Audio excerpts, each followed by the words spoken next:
சபையை ஆளுகின்றவர்களை ஆளப்படுகிறவர்கள் தெரிவு செய்கிற வழிமுறை அது பொது வாக்களிப்பு என்றும், அந்த பொது வாக்களிப்பு என்றால் என்ன என்கிறதை நாங்கள் நன்றாக கவனிக்கிறாங்க.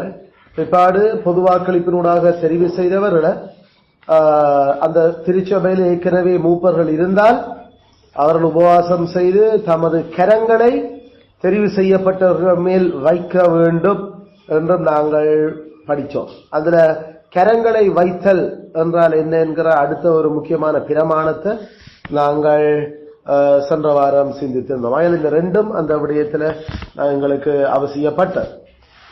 இன்றைக்கு நாங்கள் 10வது பத்திக்கு வர்றோம். 10வது பத்தி இப்படி எங்களுக்கு அவர்கள் எழுதி தந்திருக்கிறீர்கள். மேய்ப்பர்களின் வேலை கிறிஸ்துவின் சேவையில், கிறிஸ்துவின் சபைகளில் இறைவார்த்தை பணியிலும் ஜெபத்திலும் தொடர்ச்சியாக ஈடுபட்டு மந்தைகளின் ஆத்துமாக்களுக்காக விழிப்போடிருந்து அவருக்கு கணக்கு கொடுப்பதே ஆகும். அவர்கள் பணிபுரியும் சபைகள் அவர்களுக்கு சகல தகுந்த மரியாதை அளிப்பது மட்டுமின்றி அவர்களுக்கு போதியளவு வளம் இருக்கும்படி அவர்களின் சகல நல்ல விடயங்களுக்கும் தமது இயலுமைக்கு தகுந்தபடி இவ்வுலகிற்குரிய தொழில்களில் அவர்கள் சிக்கிக்கொள்ளாதபடியும் மற்றவர்களை விருந்தோம்பல் செய்வதற்கான இயலுமையை கொண்டிருக்கவும் கொடுக்க வேண்டியது கடமையாகும். இது இயற்கை விதியூடாகவும் சுவிசேஷத்தை அறிவிக்கிறவர்களுக்கு சுவிசேஷத்தினாலே பிழைப்பு உண்டாக வேண்டும் என்று நியமித்துள்ள நமது ஆண்டவராகிய இயேசுவின் தெளிவான கட்டளையின்படியும் தேவைப்படுத்தப்படுகிறது என்று நமக்கு அந்த பத்தியில அவர்கள் எழுதுறோம். 11வது பத்தியை நான் வாசிக்கிறேன், கவனிச்சு கொள்ளுங்க. மிக ஊக்கத்துடன் வேதத்தை பிரசங்கிப்பது கண்காணிகள் அல்லது ஆயர்களின் பதவி வழி கடமையாயினும் வேதத்தை பிரசங்கிக்கும் வேலை அவர்களுக்கு மட்டுமே உரித்தான பணி அல்ல. ஏனையோரும் இதற்காக பரிசுத்த ஆவியானவரால் வரமளிக்கப்பட்டு தகுதியாக்கப்பட்டு சபையினால் அங்கீகரிக்கப்பட்டு அழைக்கப்படும் போது அதை செய்யலாம், கட்டாயமாக செய்ய வேண்டும். இதுதான் நமக்கு இந்த 2 பத்தியிலையும் எங்களுடைய பிதாக்கள் எழுதி தந்திருக்கிற அந்த சத்தியம். அவ இந்த 10வது பத்தியினுடைய தொடக்க முதல் பாட்டும் 11வது பத்தியும் அது ஒரே விஷயத்தை எங்களுக்கு கதைக்கிறது. திருச்சபையில மூப்பர்களுடைய வேலை 2 தான். ஒன்று இறைவார்த்த பணி, அடுத்தது ஜெபம். அதுல இறைவார்த்த பணி ஜெபம், இறைவார்த்த பணி ஜெபம். இதைத்தான் நாமளும் அடையாளம் கண்டிருக்கிறோம். அது திருச்சபையினுடைய பிரதான 2 பணிகளும் திருச்சபையில மூப்பர்களுடைய பிரதான 2 பணிகளும் இறைவார்த்த பணியும் ஜெபம். அப்ப அது இறைவார்த்த பணி ஜெபம் என்றது எங்களுக்கு என்னன்னு தெரியும். எங்களுக்கு விதவைகளை திட்டமா, கிரேக்க விதவைகளை அவர்களுக்கான சாப்பாடுகள், அந்த உணவுப் பொருட்கள், அவருடைய பொருளாதார நடவடிக்கைகளை கவனிக்கிற விஷயத்துல அப்போஸ்தலர்களுக்கு டைம் கொடுக்க முடியாம போச்சு. அப்ப அவங்க என்னது டைம் கொடுத்து கொண்டிருக்கிறேன், அவர்கள் ஜெபமும் இறைவார்த்த பணிக்கு. அப்ப அந்த விதவைகளினுடைய நிதி, பொருளாதார, அவருடைய வாழ்வாதார விஷயங்களை விசாரிச்சு அவர்களுக்கு ஆலோசனை சொல்லி அவர்களை கண்காணிச்சு அவர்களுடைய குடும்பங்களை நடத்துறதுக்கு 12 அப்போஸ்தலருக்கும் டைம் பத்தே இல்லை. அவர்களால் அதை செய்து கொண்டிருந்தது. ஆனா விதவைகள் எல்லாம் நிறைய பேர், ஜூத விதவைகள், பிறகு கிரேக்க விதவைகள் எல்லாம் பெருக தொடங்கிச்சிடும். சபையில ஆட்கள் கூட சேர்க்கப்பட்டுச்சுன்னா அதுல அப்ப அந்த டைம்ல அவர்களால அதை மேனேஜ் பண்ண முடியல. ஏன் அவர்கள் மேனேஜ் பண்ண முடியலைன்னா அவர்களுடைய பிரதானமான அந்த வேலைகள் சபைக்கு இறைவார்த்த பணியும் ஜெபமும் தான். ஆட்களிடம் வீடு விசாரிச்சு கொண்டு என்ன செய்கிறீர்கள், எப்படி நடக்கிறீர்கள், கொள்ளுறீர்கள் என்றத பிரதானமான பணி அல்ல, மூப்பர்களுடையதோ அல்லது ஆயர்களுடைய பணி, போதர் மேட்டர். அதனாலதான் அப்ப அவர்கள் அப்போஸ்தலர் நடவடிக்கையில அது ஒரு சரியா விசாரிக்கப்படையில, திட்டமா விசாரிக்கப்படையில, ஒரு ரெகுலரா வரையில, அப்படி என்ற அந்த விஷயங்கள் வரைக்கல அவர்கள் அப்படின்னு சொன்னா இதுக்கு பொறுப்பாக ஒரு 7 பேரை நாமல் தெரிவு செய்து வைப்போம் என்ற முடிவுக்கு அவர்கள் பரிசுத்த ஆவியால வழிநடத்தப்பட்டிருக்கிறார். அப்ப ஆக்களுடைய குடும்ப வாழ்க்கையில் எப்படி, என்ன மாதிரியோட நிதி நிர்வாகங்கள் எப்படி, அவர்களுடைய வேலைகள் போகுது கொள்ளுது என்றதெல்லாத்தையும் விசாரிக்கிற அந்த பொறுப்பு அது அப்போஸ்தலர்களுடையதுதான். அந்த பொறுப்பு ஆனா பிரதானமான பொறுப்பு அல்ல. அதை அவர்கள் வேறு ஆக்களுக்கும் கொடுக்கலாம்.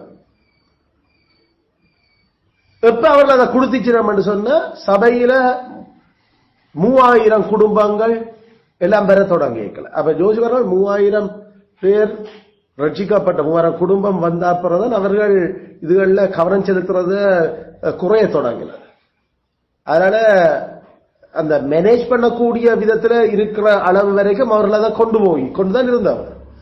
அதுல பிரச்சனை குற்றச்சாட்டுகள் எழும்புகளா சவர் எங்க வாங்கோ, நாங்களோ ஜபம் பண்ணுவதும் வேத வசனத்தை போதிக்கிற ஊழியத்திலே தான் இருப்போம், விளங்குதோ, தரித்திருப்போம். இந்த விஷயங்களை செய்யறது எங்களுடைய முதன்மையான வேலை இல்ல. கடவுள் எங்களை இதுக்கு நியமிக்க இல்ல சபையில. அதனால அதுக்கு செய்யக்கூடிய ஆக்களை நாம எங்களுக்கு உதவியாக நாம எங்களுக்கு உதவி செய்யறதுக்கு 7 பேரை நியமிப்போம். அங்க உதவிக்காரற்ற டீக்கனுடைய வேலை தொடங்குது. அப்ப டீக்கன்மாருடைய வேலைகள் டயக்கன் என்று சொல்ற அந்த ஆட்களுடைய வேலை பேசிக்கா இறவாத்த பணியும் ஜபமும் அல்ல. அவர்களுடைய வேலைகள் இந்த உலக வாழ்க்கையில அந்த குடும்பங்களுடைய வாழ்வுகள், வாழ்வாதாரங்கள், பொருளாதாரங்கள், வேலைகள் அதுகளெல்லாம் எப்படி போகுது, அதை எப்படி அவர்கள் கையாள வேண்டும், நடத்த வேண்டும் என்றதுக்கான அந்த அதுகளுக்கு ஊழியம் செய்யறதுதான் டீக்கன்மாருடைய வேலை. ஆனா அது டீக்கன்மாருக்கே உரித்தான வேலை இல்லை, அது அப்போஸ்தலருடைய வேலை பேசிக்கா. ஆனா அப்போஸ்தலர் முதன்மையான வேலை இல்லை. அதனால முதன்மையான வேலை போதர் மேற்றது அல்லது மூப்பர்களுடைய 2 தான். அவர்கள் இறவார்த்த பணி, அடுத்தது ஜபம். அதெல்லாம் நாங்களும் எங்களுடைய திருச்சபையில இறவார்த்த பணி ஜபத்தை தான் எப்பயுமே முதன்மையாக கொண்டிருக்கிறது. அதே நேரம் நாங்கள் நமக்கு மேனேஜ் பண்ண முடியுது, ஆட்கள் எங்களுக்கு 10 குடும்பத்துக்குலாம் நாம இருக்கிறோம் வழியில் அதை மூப்பரும் செய்கிற அந்த விசாரிக்கிற வேலைகளை உட்பட எல்லாம் விளங்கும். அதனால இது சபை பெரிய தொடங்கிக்கலாம். அப்ப நமக்கு உதவிக்காரெல்லாம் தேவைப்படும். அப்ப அது வரைக்கும் உதவிக்காரன் அவசியம் இல்லை. சரி, இப்ப எங்களுடைய பாயிண்ட், அப்ப முதன்மையான 2 பிரதான பணிகளும் எவை என்று கேட்டா இறவார்த்த பணி, அடுத்தது ஜபம், சபை ஜபம். நாங்கள் அதை சொல்றோம். நாங்கள் அதே நேரம் நாங்கள் தனிப்பட்ட ஜப நடவடிக்கைகள் இதுகள் எல்லாத்துலயும் தான் அந்த இதுகள் இருக்கு. இப்ப இறவார்த்த பணி முழுக்க முழுக்க மூப்பர்களுக்கே உரியதானா என்று வேதத்துல பார்க்க வழி கேட்டா நாங்கள் இல்லை என்று சொல்லுறோம். முழுக்க முழுக்க அது பிரதான பணி மூப்பர்களுடையது. அந்த பிரதான பணியிலையும் அது அவர்களுக்கு மட்டுமே உரித்தான பணியாண்டு கேட்டா பைபிள் இல்லை என்று சொல்லு. அப்ப அதைத்தான் எங்களுக்கு 11வது பத்தியில எங்களுக்கு எங்களோட முற்பிதாக்கள் எழுதியிருக்கிறேன். மிக ஊக்கத்துடன் வேதத்தை பிரசங்கிப்பது மூப்பர்கள் பதவி வழி கடமையாயினும், அவள் அந்த பதவிக்காக நாங்கள் ஏற்படுத்தி இருக்கிறோம். அந்த பதவி வழி கடமையாயினும் இறவார்த்த பணி செய்கிற வேலை அவர்களுக்கு மட்டுமே உரித்தான வேலை அல்ல. அது பரிசுத்த ஆவியானவரால வரமளிக்கப்பட்டு தகுதியாக்கப்பட்டிருக்கிற ஏனைய அந்த சகோதரர்களும் அவர்கள் சபையால அடையாளம் கண்டு அங்கீகரிக்கப்பட்டு அந்த வேலையை அழைக்கப்படுகளை செய்ய வேண்டும் என்றும் விளங்கும். அப்ப போதிக்கிற வரம் என்றது நாம சொன்ன அது ஒரு கிஃப்ட், அது ஒரு வரம். போதிக்கிற வரம் என்றது, அதாவது பிரசங்கிக்கிற வரம் என்று சொல்றது, அது கடவுள் அவர்களுக்கு கொடுத்திருக்கிறது நாம அடையாளம் காணலாம். அது எப்படி நாங்கள் அடையாளம் காணுறது? அந்த வரத்தை போதிக்கிறதுக்குரிய புத்தகத்தில் அவர்கள் திறமச்சித்தியில இருப்பினோம். இல்ல என்ன போதிக்க போறோமோ அந்த புத்தகத்தில் அவர்கள் திறமச்சித்தியில இருப்பின. போதிக்கிறது என்றது எல்லாம் கற்றலோட சம்பந்தப்பட்ட ஒரு வேலை. நாங்களாம் ஏற்கனவே படிப்பை படிக்காது சொல்றோம். படிப்புன்றாலே அது அங்க 100 மார்க்ஸ் தான் தேவை. அல்லது அவசரம் அதி திறமச்சித்திகளோட இருக்க வேணும். அது இல்லாம ஒரு நாள் போதிக்க படிக்கல. பேசிக்கா ஆண்டவர் அதை படிப்பண்ண ஏற்றுக்கொள்வதில்லை. அந்த மாதிரி வேதத்தை நல்லா படிச்சிருக்க வேணும். வேதம் நன்றாக தெரிஞ்சிருக்க வேணும். வேதம் நன்றாக தெரிஞ்சிருக்கிறது என்ற அதாவது வேதத்தினுடைய மொழி தெரிஞ்சிருக்க வேணும், வேதத்தினுடைய இலக்கணம் தெரிஞ்சிருக்க வேணும், வேதத்தினுடைய பிரயோகம் தெரிஞ்சிருக்க வேணும். மொழி என்றாலே நாம அந்த தமிழா, இங்கிலீஷா, கிரீக்கா, ஹீப்ருவா, அதான் அந்த பேசிக்கா நாம 4 கதைக்கிறோம் மொழி. அந்த 4 மொழிகளையும் அவர்கள் அதுல பிரியாசப்பட போறோம். அதுல நல்ல திறமை சித்தியாக இருக்கக்கூடியது அவர்களுடைய சொந்த மொழி இல்ல வேதம் இருக்கிறபடியால அவர்கள் அதுல நல்ல திறமை சித்தியில இருக்க வேணும். ஏனைய மொழிகள் அவர்கள் அந்த ஏதாவது கேள்வி எழுப்பப்படையக்கலாம், உபதேச ரீதியாக ஏதாவது பிணக்கள் பைபிள்ல முரண்படுத்துற மாதிரி தெரிய வரைக்கும் அவர்களுக்கு மூல மொழிகளை வாசிக்கவும் அதனுடைய அர்த்தங்கள் இதுதான் என்று சொல்லி ஆராய்ஞ்சு பதில் சொல்லவும் தெரிஞ்சிருக்கணும் அவர்களுக்கு. அல்ல அப்ப தங்களோட கடவுள் தங்களை படிச்ச சொந்த மொழியில நல்ல திறமையா அதிதிறமையில் இருக்கணும். ஏண்டா அவர்கள் அந்த மொழியூடாகத்தான் அவர்கள் அந்த சத்தியங்களை கடத்த போறினான். ஆனா பிணக்குகள் பிரச்சனைகள் கட்டாயம் வரும். என்னடா சபைக்குள்ள மார்க்க பேதங்களும் உண்டாக வேண்டியதே அயலது வரும். ஆனதுனால் இடர்கள் கட்டாயம் வரும். அதுல வருமென்றபடியால அது காலம் மாற மாற அதுக்கேற்ற மாதிரி அந்த பிரச்சனைகளும் ஒரே பிரச்சனை வித்தியாசமான போர்வையில அது மாற தொடங்குது. அப்ப அந்த டைம்கள்ல அந்த வேதம் பரிசுத்தம் எழுதின மூல மொழியாகிய எபிரேயம் கிரேக்கத்திலையும் அதை வாசிச்சு ரிஃப பண்ணி அதை விளங்கி அதுல இருந்து அந்த சத்தியத்தை கொண்டு கொடுக்கத்தக்க அறிவும் ஞானமும் ஆக்கள்ல இருக்கவர். அப்படி இல்லாத ஆக்கள் போதிக்க வரக்கூடாது, போதிக்க இயலாது.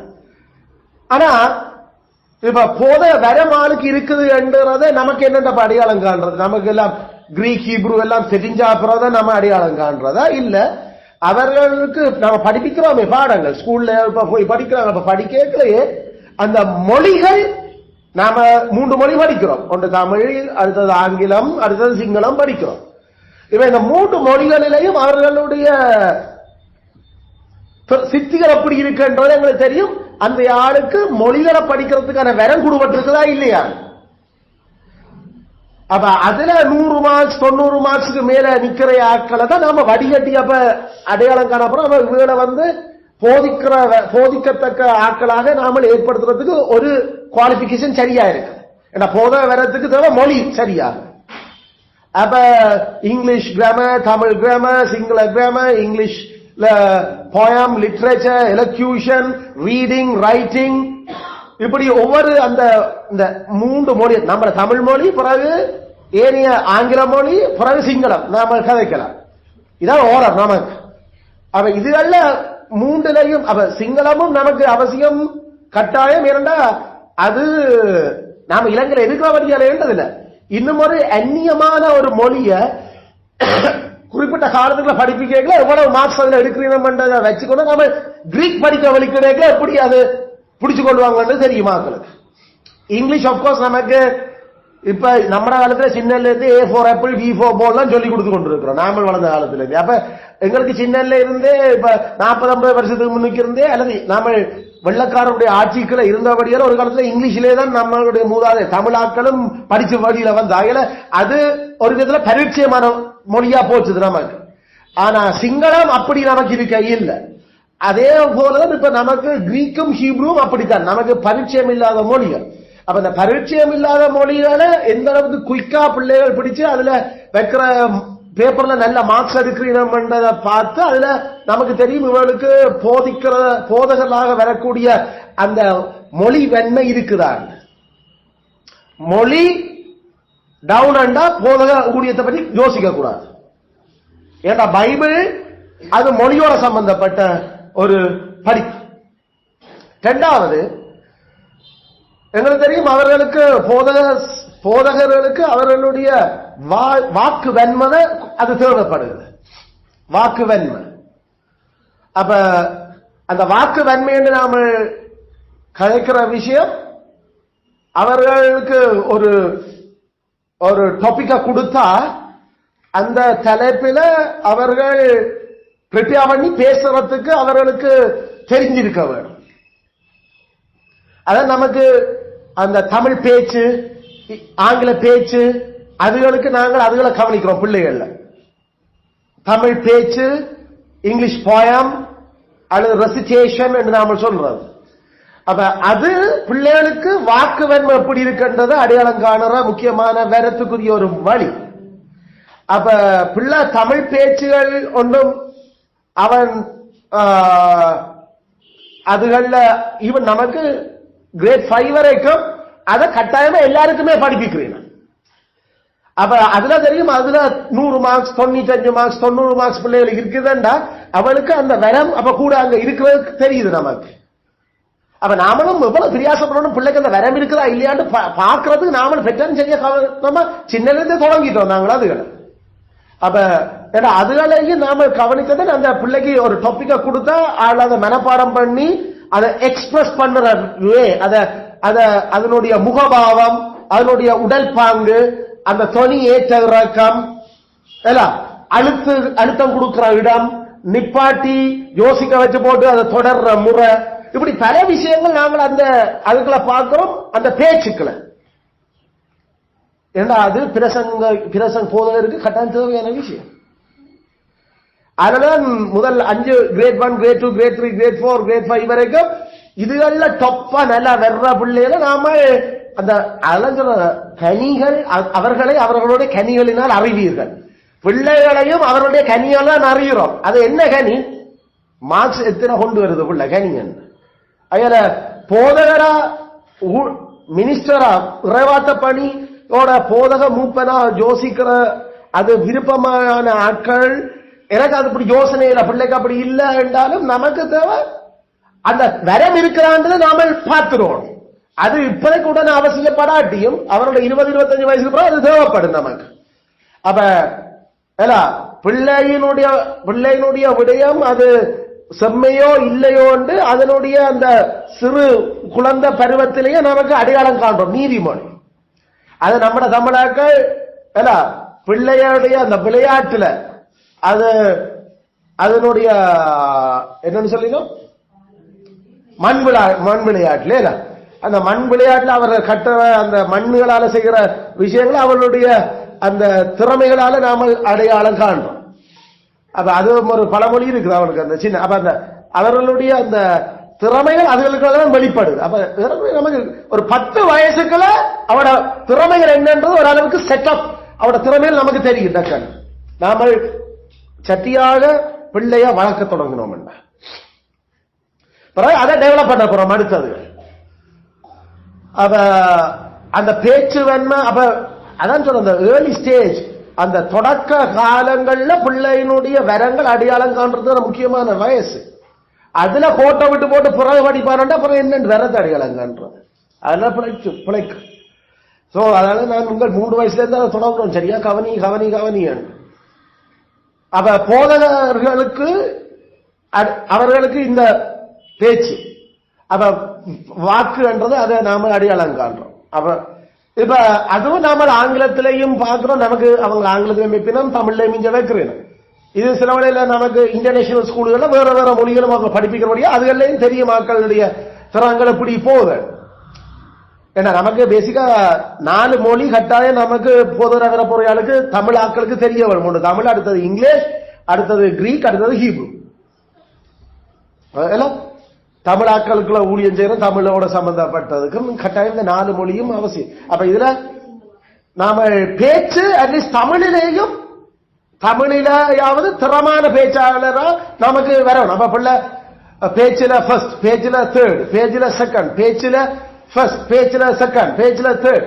அப்ப அவ்வளவு பேர் 120 பிள்ளைகள் 160 பிள்ளைகளுக்குள்ள செலக்ட் பண்ணி எடுத்து அவங்க ஒவ்வொரு step by stage by class level, inter class level, semi finals, final அடிக்க விடைக்க ஒவ்வொன்றுலயும் பிள்ளை வர்றது. அப்ப ஒரு ஆளை செலக்ட் பண்ணி எடுக்கல. அப்ப அந்த வரம் எப்படி வருதுன்ற அட்லீஸ்ட் கிளாஸ் லெவல்ல பிள்ளை செலக்ட் பண்ணப்பட்டது, கிளாஸ் லெவல்ல இருக்குது. அப்புறம் அங்கதான் அடிப்படையில ஆல்ரைட் அட்லீஸ்ட் கிளாஸ் லெவல்ல எத்தனையாவது வார. அப்ப பிள்ளைக்கு ஏதோ ஒரு அண்டர் ஒரு குறிகாட்டிய காட்டுற அந்த பிள்ளைக்கு அந்த விஷயம் அந்த 40-30 பேருக்குள்ள அந்த பிள்ளை செலக்ட் பண்ணப்பட்டது. அப்ப சில பேர் அது நாம எடுத்த கவனம் பத்தாவோ தெரியல, பிள்ளைக்கு இருக்கிற வரத்தை தட்டி எழுப்ப நாம பயன்படுத்து. அப்ப இதெல்லாம் யோசிச்சுதான் நாம அந்த வரங்களை கண்டுபிடிக்கிறோம். உலகம் அப்படிப்பட்ட ஆட்களை தான் போதகர்கள் மூப்பர்களுக்கு என்று சொல்லி வேதம் அடையாளம் காணுற திறமை. இப்ப அந்த மொழி நாம பேச்சு அவர்களுடைய இந்த விஷயங்கள் எல்லாத்தையும் விட நமக்கு தெரியும். அந்த லாங்குவேஜ் என்ற அந்த கதைகளை அவர்கள் அதுக்குள்ள இலக்கணமா கட்டுரையா அடுத்தது அந்த இலக்கியமா என்ற அதுகளை பிரிச்சு அவர்கள் அதுக்குள்ளே கதைக்கிறேன். அப்ப அது 1ஆம் ஆண்டுல இருந்தே தொடங்குது. கிளியை பற்றி 5 வாக்கியம் சொல்லு, அடுத்தது சுயசரிதை எழுது.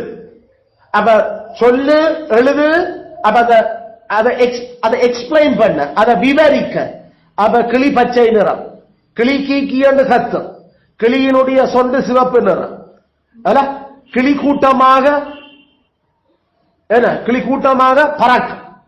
ஏண்டா அது பறக்கல கூட்டமா தான், ஒரு கிளி ஒன்னும் பறந்து வர்றது இல்லை. அது மரப்பொந்தில் வாழ. அப்ப கிளியண்டோட்ட கொடுத்தா அது எப்படி அத நல்லா படிச்சு விளங்கி அதை கிரகிச்சு சொல்லத்தக்க விதத்துல அத பிள்ளைக்கு 1ஆம் ஆண்டு தொடங்கும். அப்ப ஒரு வேத வசனத்துல இருந்து ஒரு வசனத்தை எடுத்து கொடுத்தா இத விவரியராப்பா என்று கேட்டா பிள்ளை 1, 2, 3, 4, 5ஆம் வகுப்புகள்ல அந்த டாபிக் கொண்ட கொடுத்து விவரிச்ச மாதிரி ஒரு வசனத்துல கொடுத்து போட ஒரு 5 வசனம் சொல்லு வாப்பா, இந்த வசனத்தை விளங்கினத விவரி 5 வசனத்தால். அப்ப இதுகளெல்லாம் அந்த பயிற்சிகள் நாம கொடுக்கிறோம். அப்ப இதுகளெல்லாம் அந்த தமிழ் மொழிகளையே தெளிவா நமக்கு வருது. சந்தர்ப்பம் கூறுக, அடுத்தது இலக்கணங்கள், உருவுகள் என்ன, அதென்ன, இதெல்லாத்திலையும் படிச்சு பிள்ளை தமிழ் லாங்குவேஜுக்கு எத்தனை மார்க்ஸ் எடுக்குது. அது 100, 95, 96, 90 எடுத்தா அப்ப எங்களுக்கு ஒரு அளவுக்கு நமக்கு விளைவுகளோ. அப்ப இவருக்கு அந்த மொழிகளுக்குரிய வரங்கள் கடவுள் கொடுத்திருக்கிற அதனால பிள்ளைக்கு பைபிள் மொழிகள் ஈஸியாக அவனுக்கு படிப்பிக்க முடியும் என்றது. அவனுக்கு பேச்சு திறமையிலும் அவனுக்கு அத ஒரு ஆளுக்குள்ள புகுத்தத்தக்க மாதிரி அந்த ஆட்களை பார்க்கிற மாதிரி முன்னுக்கு போய் நின்று ஜட்ஜஸ ஃபேஸ் பண்ணுறது, அது நேரம் அங்க முகத்தை பூஞ்சிய பார்க்க வைக்கப்பட்டு சுவரை பார்த்து கொண்டு நின்று கதைக்கிறது. இப்ப இதுகள் எல்லாத்தையும் நாங்கள் அங்கேயே பார்க்கிறோம். பிள்ளைகளுக்கு ஆட்களை பார்த்து நேர அந்த செய்திய கடத்த தெரியுதா, இல்லாட்டி ஏதோ அந்தத்துல வாரத்தை பார்த்து கதைச்சு கொண்டு போகுதா. ஒரு நாளும் பேச்சு கண்ணை மூடிக்கொண்டு நாம சொல்றது இல்ல, விளங்குதோ? அதுல கண்ணை மூடிக்கொண்டு வர்றது நீங்க பேச்சு கதைக்கிறது அது பேச்சு இல்ல. யாருக்கு பேசுற? அதெல்லாம் போதகர்களுக்குரிய இலக்கணம் இல்லாம சில பேரை பார்த்து கண்ணம் யார பார்த்து என்ன இது நடக்குது என்ன அது ஒரு முறையே இல்லை. இதெல்லாம் அந்த ஸ்டேஜ் ஃபியர் அகற்றுறோம் நாங்கள். இவ்வளவு சனம் இவ்வளவு அந்த ஹோல்ல இருக்கேங்கள நின்று எண்ணெய் கணீர் கொடுத்து அப்படியே பூத்திட்டு போகக்கூடிய மாதிரி பிள்ளை 6 வயசுல இருந்து தொடங்குதுன்னா அப்ப பிள்ளைக்கு இனி 10,000கணக்கான ஆக இருந்தாலும் மைக்கெட்டு தான் கதைச்சிட்டு அந்த அளவு அந்த டாபிக்கை பற்றி விளங்கி சொல்லிட்டு போறதுக்கு அதுக்கு இயலுமை இருக்குது. அப்ப இதுகள் எல்லாம் நமக்கு சின்னல இருந்து அதுகள் பார்த்துதான் மார்க்ஸ் போட்டு கொண்டிருக்கிறாங்க. ஆஃப்கோர்ஸ் அவங்க பாவகரமான டீச்சர்ஸ் மேல சில வழியில ஃபேவரிசம் இருக்கும். தங்களுக்கு தெரிஞ்ச டீச்சரோட தங்களுக்கு நல்லா தெரிஞ்ச பிள்ளைன்றபடியா சில மார்க்ஸ்ல கூட்டி குறைஞ்சு போடலாம். ஆனா நமக்கு தானே தெரியும் பிள்ளை கிளாஸ் லெவல்ல எப்படி இருந்தது, நமக்கு முன்னால சேர்ச்சில பிள்ளைகளுடைய பேச்சு திறமையில இருந்து நமக்கு என்ன போதகராக ஒரு ஆள் உருவாகிறது அவர் சேர்ச்சில தானே தவிர சேர்ச்சை விட்டு வெளியில இல்லை. அதனால அந்தந்த இடத்துல நம்ம உருவாக்கப்படும். உண்மையில எல்லாம் குடும்பத்துலதான். ஆனா அந்த குடும்பத்தினுடைய ஒரு பகுதியை தான் பள்ளிக்கூடம் என்று சொல்லுறோம். இதுகள் எல்லாத்தையும் நாம பார்த்தா ஆளுக்கு போதகர் ஆகிறதுக்கான வரம் இருக்காண்ட அடையாளம் காண்றோம். இப்படி வரைகளை இன்னும் கொஞ்சம் கொஞ்சமா போய்களை அடுத்தடுத்த லெவல்ல விவாதங்கள் வைக்க தொடங்குறோம் ஸ்கூல்ல. நாங்கள் டிபேட் டீம் டிபேட்டர். அப்ப எதிர் பேசுகிறவர்களை அடக்கிறதுக்கு அடுத்த பக்கம் கதைக்கிறது. அப்ப இந்த கதைக்கும் டிபேட் வைக்கலாம். அதுல கொடுக்கிற பாயிண்ட்ஸ் என்ன, அத அந்த வாதத்துல எங்க ஓட்டை இருக்குதுன்றதை எப்படி நாம கதைச்சு அதை உடைக்கிறோமா, இல்லாட்டி நாங்கள் விதண்டாவாதம் கதைச்சு ஏதோ வண்ட மாதிரி காட்டிக்கொள்றோமா? கனவே லோயர்மா விதண்டாவாதம் கதைச்சு தான் வெண்டு கொண்டு இருக்கிறீங்க. அவ சத்தியத்தையும் நீதியை நிலைநிறுத்த இல்ல, மாறாக அதை நாங்க தங்களுக்கு கதைக்க தெரியும் என்று கதைக்கிறீங்க. ஆனா அது உண்மையில அநீதிக்குரிய வாதங்கள். அதுகள் கனவேர நாம பார்க்கிறோம். அவர்கள் உண்மையில நீதிக்காக வாதிட இல்ல, அநீதிக்காக வாதிட்டு போட்டு காசு வேண்டிட்டு அதால பிரபல்யமாகுது. ஆகிய வாதங்கள் வரைக்கலையும் விவாதங்கள் வரைக்கல அது பிரியோசனமா பிழைய எங்க அந்த வாதத்துல எங்க பிழை இருக்குன்னு காட்டி அவர் அதுல இருந்து எடுக்கிற முடிவு அப்ப சரியா பிழையான்றத அக்குவராணியோட பிரிக்கத்தக்க அந்த வாதம் இருக்க வேண்டும். அப்படி அந்த வாதங்கள் இந்த டாபிக்கள் கதை கேட்கல நமக்கு அந்த பிள்ளைகளை பல கேட்கல அவர்களுக்கு தெரியணும் எது நாம கதைக்க விடலாம் எது கதைக்க கூடாது. பெரியாக்களை பற்றி நாம கதை கேட்கல இவ்வளவு கண்ணியமா கதைக்கணும். ஒரு தெரிவு செய்யப்பட்டிருக்கிற போதகரை அல்லது தகப்பன் மேல தாய் மேல அல்லது பாராளுமன்ற உறுப்பினர்களை பற்றி கதைகளை என்ன மாதிரி கதைக்கணும், அந்த கண்ணியம் அந்த கதைகள்ல இருக்கணும். அப்படி என்றதுலாம் நாம அதுக்கெல்லாம் கதைச்சு அப்பதான் நாம எப்படிப்பட்ட ஆட்கள் போதர்னா சந்திக்கலாம் அவர்களுடைய அந்த கண்ணியம் குறையாம அவர்களுக்கு. ஆனா அவர்கள் பிழையண்டத வாதத்தால கொடுத்துட்டு கடவுளுக்காக அந்த நீதிய சத்தியத்தை நிலைநாட்டுறதுக்கு முன்னைய போறோம். அது கதைச்சா வாய முடிக்கொண்டு வந்து அவனுக்கு திருப்பி ஒழுங்கா கதைக்கே தெரியல. அது என்ற பிள்ளைய ரெண்டு போதகருக்கு ஏற்படுத்துறது. ஏடா வேதம் சொல்லுது எதிர் பேசுகிறவர்கள் வாயை அடக்கத்தக்கதாக கண்டனம் பண்ணி கடிஞ்சு கொண்டு பிரசங்கம் பண்ண. அப்ப இத பிரசங்கியா இருக்கிற அந்த அந்த வரங்கள் இப்படித்தான் வெளியில காட்டப்படுது நமக்கு. அதனால அதான் சொல்ல பிள்ளைகளை சின்னல இருந்து நாம அதுக்கு வளர்க்க வேணும், ட்ரெயின். இது ஆண் பிள்ளைகளை தான் நாங்கள் குறிப்பா கதைக்கிறோம் இதுல. ஆக பெண் பிள்ளைகளுக்கு இது வரக்கூடாதுன்றது இல்லை. என்ன பெண் பிள்ளைகள் தங்களோட ஆம்பளை பிள்ளைகளை தாங்க கல்யாணம் செய்து தங்களோட பொடியங்களை பெற்று வளர்க்கல. ஒரு ஆம்பளை பிள்ளைகளை எப்படி இந்த வாதங்கள் எப்படி இந்த அறிவுகள் எப்படி இந்த எழுத்துக்கள் லாங்குவேஜ்கள் வரணும்ன்றது அந்த தாய்க்கு தெரிஞ்சிருந்தா அவ்வளவு ஈஸியா போகும் விஷயம் குடும்பத்தில். அதெல்லாம் பொம்பளை பிள்ளைகள படிப்புல சரியான கவனமா இருக்கணும் நாம. அதுல பெண் பிள்ளைகளும் இந்த மாதிரியான தாளந்துகள் அவ பிரசங்கில வர போறது இல்ல. ஆனா தங்களோட சொந்த மகனுக்கும் மகளுக்கும் பிரசங்கம் பண்ணணும் வீட்டுல குடும்ப தேவத்துல. அத அந்த ஆம்பளை பிள்ளைகளை வளர்த்து சபைக்கு கொடுக்கறதுக்கு பெண் பிள்ளைகளுக்கு மண்டைக்குள்ள இந்த சரக்கள் இருக்கும். அதுல ஒரு மொக்கு பொம்பளைகளா இருக்கிறாது சபையில. அவன் நான் ஆண் பிள்ளைகளை கலைக்கிறபடியே அவன் பொம்பளை பிள்ளை வச்சுக்கிறாங்களே பரவாயில்ல அவளை விட்டுடுவோம் யோசிக்க கூடாது. அது படுபயங்கரமான பிரச்சனையா போயிடும் குடும்பத்துல பிள்ளை வளர்ப்பில. ஏண்டா 20 வயசு வரைக்கும் தாய் தான் மினக்கட போறது பிள்ளைகளோட. அப்ப அவளுக்கு அந்த இந்த விஷயங்கள் சரியாட்டி என்ன அந்த பிள்ளைகளை சரியா வரங்கள் அடையாளம் பண்றதுக்கு ஊக்கப்படுத்துறது. அதுல நாங்கள் கவனிக்க வேணுங்க. சோ இந்த அடிப்படையில நாம இந்த வரங்களை அடையாளம் கண்டு காணைக்கல அவ சேர்ச்சில அவங்களோட மார்க்ஸ்கள் அவங்களோட கதைகள் அவங்களோட வேதத்தில் இருக்கிற அந்த அறிவுகள் அந்த அறிவை அவர்கள் அந்த அந்த சந்தர்ப்பத்துக்கு ஏற்ற மாதிரி பயன்படுத்துற ஞானங்கள் இதெல்லாம் பைபிளுக்குள்ள நாம விளங்குறோம். பிள்ளைங்க கேட்டோம்னா அந்த அந்த அந்த தாவீதுக்கு எதிராக எழுப்பின கலவை அது சேவா அது இல்ல அவர் அது இவர் வந்தவர் பிள்ளை சொல்லுங்க. அப்ப பிள்ளைக்கு என்ன பைபிள்ல பரிச்சயமா இருக்குது. தான் படிச்சு கொண்டு அந்த புத்தகத்துல அது நல்ல தெளிவும் திட்டமா அது சொல்ல தொடங்குது அது பிள்ளை. சில நேரம் கான்டெக்ட் தெரியாம அப்ளை பண்றதும் இருக்கு. ஆனா வளர வளர கான்டெக்ட் ஏதான்னு சொல்லி பிள்ளைகளுக்கு தெரியல. கான்டெக்ட் சந்தர்ப்பம். அப்ப அந்த சந்தர்ப்பத்துக்கு ஏற்ற மாதிரி அந்த பிள்ளை அதை அப்ளை பண்ணுதான் என்றதை நாம பிள்ளைகள். அப்ப இதுக்கு இந்த இதுகள் எவ்வளவு அவசியம். பைபிளையே இப்படி கவனமாக கரைச்சு குடிச்சு பிள்ளைகள் ஆண் பிள்ளையோ பெண் பிள்ளையோ நாம வளர்த்தோம்னா அதுகளுக்கு வாழ்க்கையில அதுக்கு பிறகு எவ்வளவு கடவுளுக்கு பிரியமான குடும்பங்கள் அமைக்கிறதுக்கு தான் முடியும். சோ அப்படி வர்ற பிள்ளைகள் ஆண் பிள்ளைகளை போதையராக இருக்கிற யாக்களும் அடையாளம் காணுவோம், சபையில் இருக்கிற யாக்களும் அடையாளம் காணும். அப்படி அடையாளம் காணிகள் அப்ப அவர்கள் ஒரு 20 வயசு 21 வயசு அவர்கள் தாண்டி வரைக்கும் அப்ப நாங்கள் அந்த வரங்கள் அவர்கள் அடையாளம் கண்டபடியால அவர்களுக்கு ஒரு பைபிள் ஸ்டடியை எடுக்கிறதுக்கு அல்லது அவர்களை ஒரு சந்தர்ப்பத்தில் நாம சபைக்கு முன்பாக அவர்களுடைய அந்த வரங்களை அடையாளம் கண்டது சபையாக்களுக்கு முன்னாலே விட நம்ம ஜபத்தோட கவனமா அவளுக்கு ஒரு டாபிக்கை கொடுத்து நாங்கள் அதுக்கு ப்ரிப்பேர் பண்ணி மூப்பர் மேல அதை ஒழுங்குபடுத்தி அவர்களை அதை பிரசன்ட் பண்ண விடையெல்லாம் அப்ப தெரியும் சபைக்கும். அப்ப கடவுள் இப்படிப்பட்ட ஆக்களை எழுப்புகிறார், நமக்குள்ள நச்சிருக்கிறாரு. இப்ப அதைத்தான் நீங்க எங்களுடைய முற்பிதாக்கள் எழுதியிருக்கிறாங்க. இறைவார்த்த பணி மூப்பர்களுக்கு மட்டுமே உரித்தான பணி அல்ல. அது கடவுள் அந்த வரத்தை கொடுத்து ஆண்களுக்கு வேற எந்த ஆண்களுக்கு வச்சிருக்கிறாரோ அவர்களை அடையாளம் கண்டு அங்கீகரிச்சு அவர்கள் அதை செய்யறதுக்கு சபை அழைக்க கட்டாயம் செய்து காட்டணும் என்றதை நாங்கள் அதில் கதைக்கும். It's not exclusively for the elders. Preaching or teaching is not exclusively for the preachers or elder. அது அந்த வரம் கொடுபட்டிருக்கிற ஆட்களுக்கு முடியாது. அந்த வரம் கொடுக்கிறது தான் தோன்றித்தனமா வரக்கூடாது. தானே எழுதி எனக்கு வரம் இருக்கு எனக்கு பிரசங்க கூட தாங்கன்னு கேட்கலாம். அது வரம் கொடுபட்டிருந்தா சின்னலேருந்தே தெரிஞ்சிருக்கும்.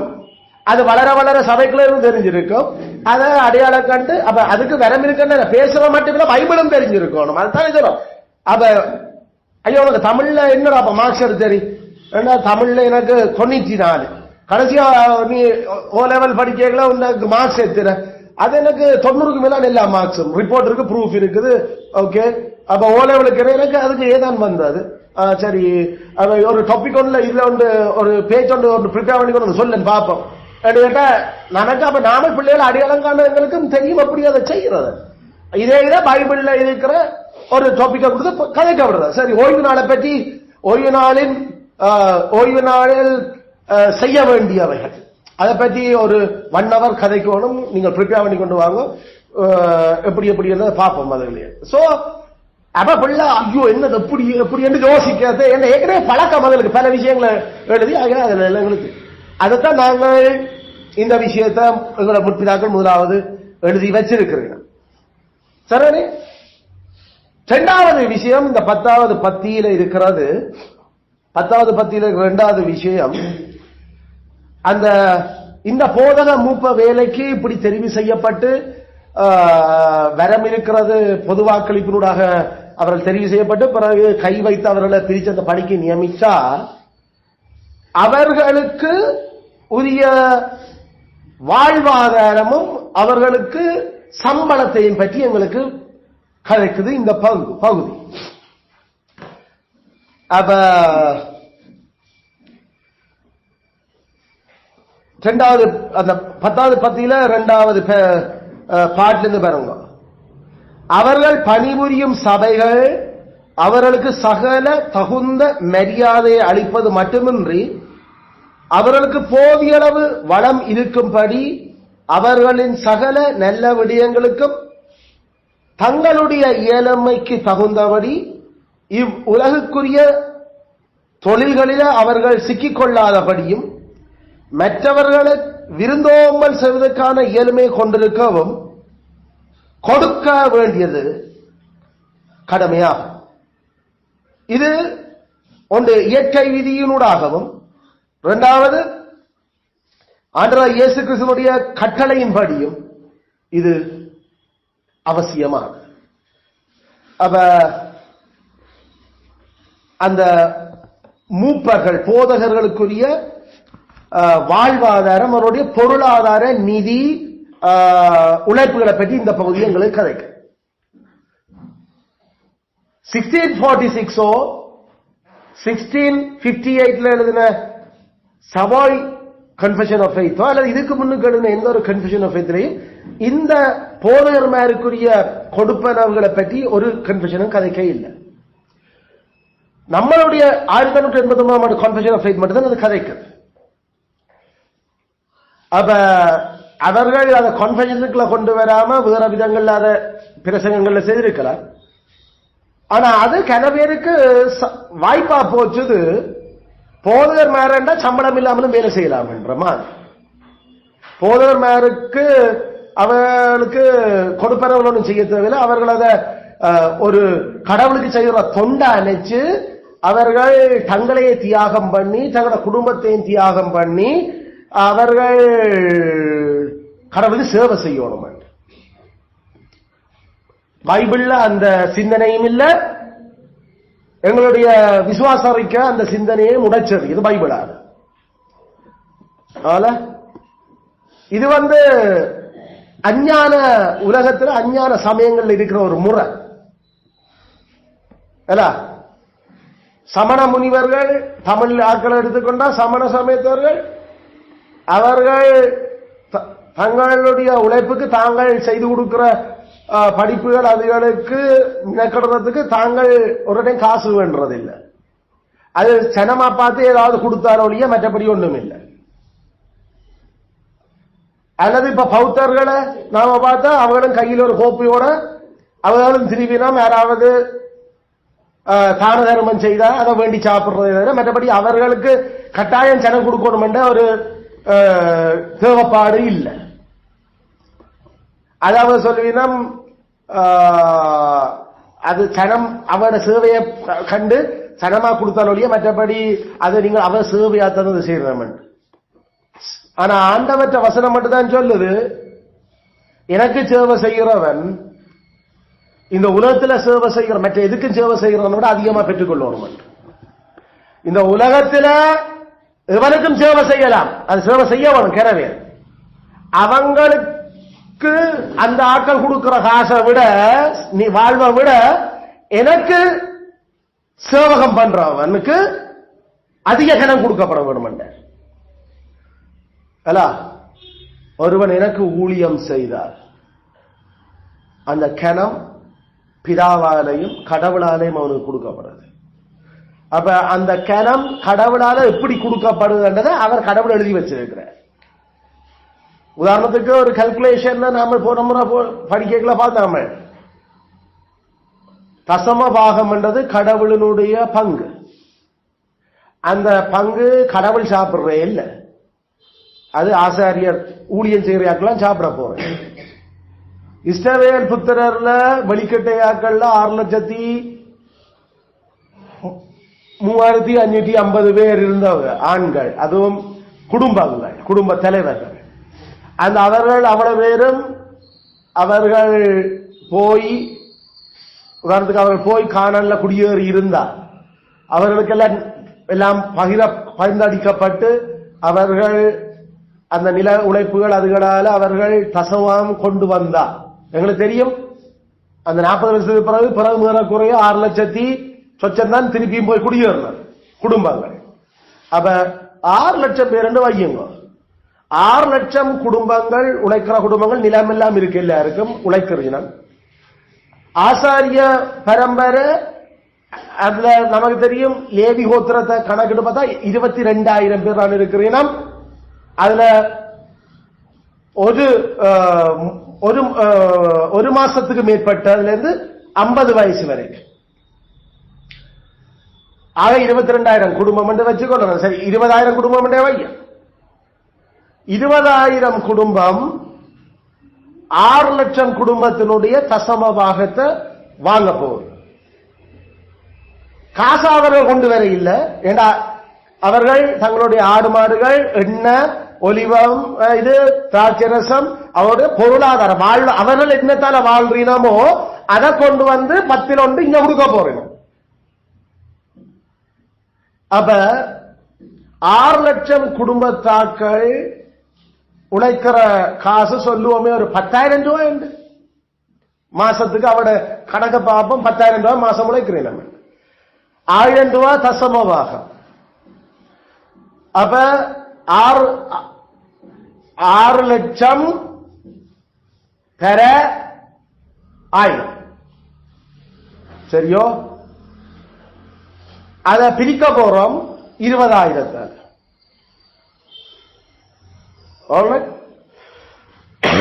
எவ்வளவு வரும்? உதாரணத்துக்கு சிம்பிள் கணக்கா 6 லட்சத்தோட இன்னொரு 3 சைவரை சேர்க்கணும். அப்ப இல்லாம 9 சைவர். 6 லட்சத்துக்கு எத்தனை சைவர்? 5 3 இல்ல 6 5 சைவரும் இன்னொரு 3 சைவர். அப்ப 8 சைவர் எல்லாம் 8 சைவர். 1 2 3 5 6 7 8. சரியோ? டிவைட் பை 20,000 3000 ரூபா. 30,000 ரூபா. சரி 30,000 ரூபா. சரிதானே? 30,000 ரூபா. குடும்பம் இந்த நாட்டில இருந்து ஒரு குடும்பத்துக்கு 10,000 ரூபாய் சம்பளம். ஆனா ஒரு மாசத்துல ஒரு ஆசிரியர் 30,000 ரூபாய் சம்பளம். இது வெறுமனே நாம போற ஒரு சின்ன கணக்கு. அப்ப அந்த நிலத்துல பூமியில உழைக்கிற ஆட்கள் யாரு உண்மையில அதிகமான சம்பளத்தை உழைச்சு கொண்டிருக்கிற அந்த பூமியில கடவுளுக்கு சேவகம் பண்ற ஆட்கள் உழைக்கிறேன். இது ஆண்டர் அப்ப என்ன சொல்லியா, இது நீங்க அவங்க கொடுத்தே ஆகும், இல்லாட்டி பிரச்சனை. ஆசிரியர் தசவாங்க கொண்டு வந்திருக்கிறேன். பிச்சை போடல ஒரு மிஞ்ச கடவுள் சொல்லி இருக்கிறபடி இது உங்களுடைய பங்கு உங்களுக்கு தந்திருக்கிறேன். இது நாம சொல்ற சாதாரண தசமவாகம். இதை விட வருஷத்துக்கு ஒரு முறை தசமவாகம், 3 வருஷத்துக்கு ஒரு தசமவாகம். அதுக்குள்ள லேடியர் உள்ளுக்கு வராங்க அந்த 2 தசமவாகத்திலே. வழங்குதா? இப்ப இந்த தசமவாகத்தை விட பலிகளூட கொண்டு வர்றது பலிகள். அப்ப அதுல ஆசாரியனுக்குரிய பங்கு இருக்குது. கடவுளுக்கு முழுக்க எரிக்க வேண்டியது இருக்கு. கடவுளுக்கு கொஞ்சம் எரிச்சு விட வேண்டியது வழி எடுத்து. அப்ப அப்ப யோசிப்பாருங்க அவங்களுடைய வாழ்வாதாரம். அதன் ஆண்டவர் ஆசாரியன் பாவம் செய்தா கால கொண்டு வாணி.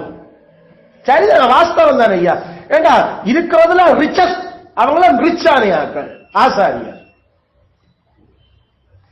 ஆனா நம்ம தமிழ் சமூகத்துல இது எப்படி இருக்குது?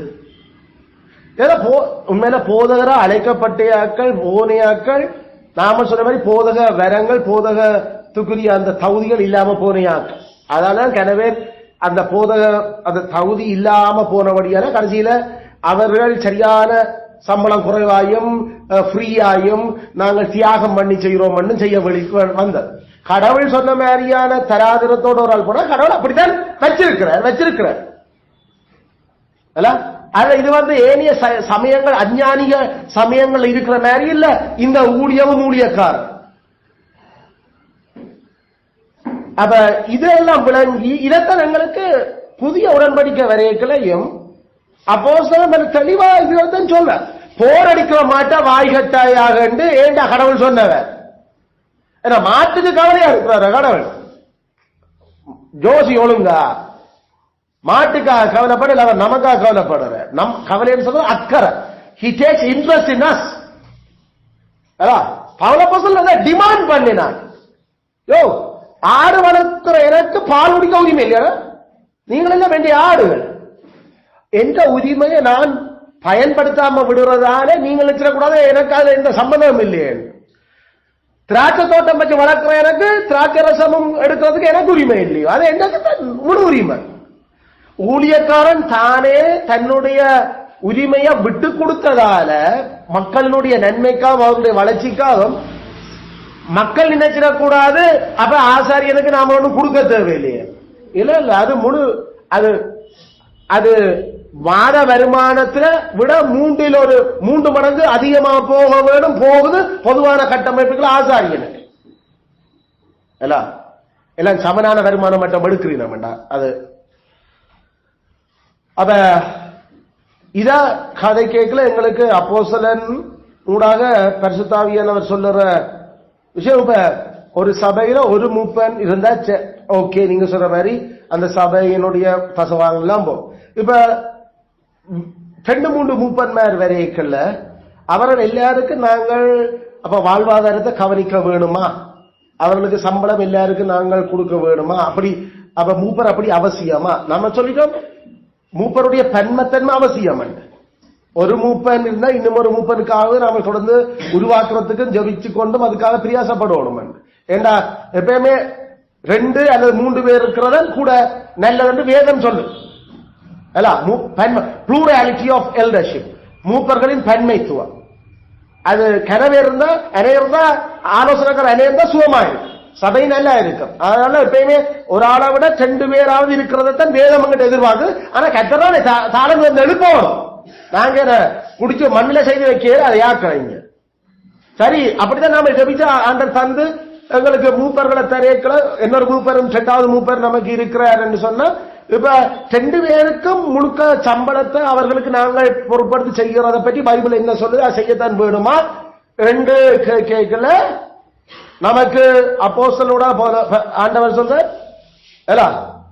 விசேஷமாய் திருவசனத்தில் பிரயாசப்படுகிற மூப்பன் இரட்டிப்பான சம்பளத்துக்கு பாத்திரனா இருக்கிறார். அப்ப மூப்பர்களிலையும் டபுள் சம்பளமா இருக்கு, நார்மல் சம்பளமா இருக்குன்ற ஒரு வித்தியாசத்தை வேதம் காட்ட தொடங்கும். பரிசுத்தாவியானவர் காட்டுற. இப்ப எங்களுக்கு தெரியுமல்ல, இதுல அந்த ஆசாரிய ஊழியம் வகுப்பு முறையின்படிதான் ஆண்டவர் அங்கே ஒழுங்குபடுத்தினவர். அந்தந்த குடும்பத்தில் அந்தந்த வகுப்பாக்கள்லாம் வந்து போகும். அவ அந்த குறிப்பிட்ட வகுப்பால் அந்த குறிப்பிட்ட மாசம் அங்க நிக்கல அவருக்கு தசமவாகங்கள் வளமையா எல்லாருக்கும் 20,000 குடும்பத்துக்கு பிரிய அந்த மாசம் பாடுபட்ட ஆளுக்கு அந்த வர்ற ஏனிய அந்த பலி செலுத்துற ஆசாரியனுக்கு தான் அந்த பலிகளும் அதுலாம் சொந்தமாக போகும். ஆனால் அப்படிதான் போஷனை பிரிச்சு கொடுக்க சொன்ன. அதே நேரம் அந்த உடுப்பு பூல், அதாவது கம்பளி, அடுத்தது திராட்சரசம், ஒலிவண்ண, இதுகளும் அவளுக்கு தான் குறிப்பா போகணும் என்று அந்த 8வது கதைச்சிருக்கிறார். அதெல்லாம் நாங்கள் ஏற்கனவே படிச்சிருக்கிறோம். அப்ப அதாவது அந்த அதிக பிரியாசப்படுற ஆளுக்கு அந்த சம்பளம் அதிகமா போகணும்.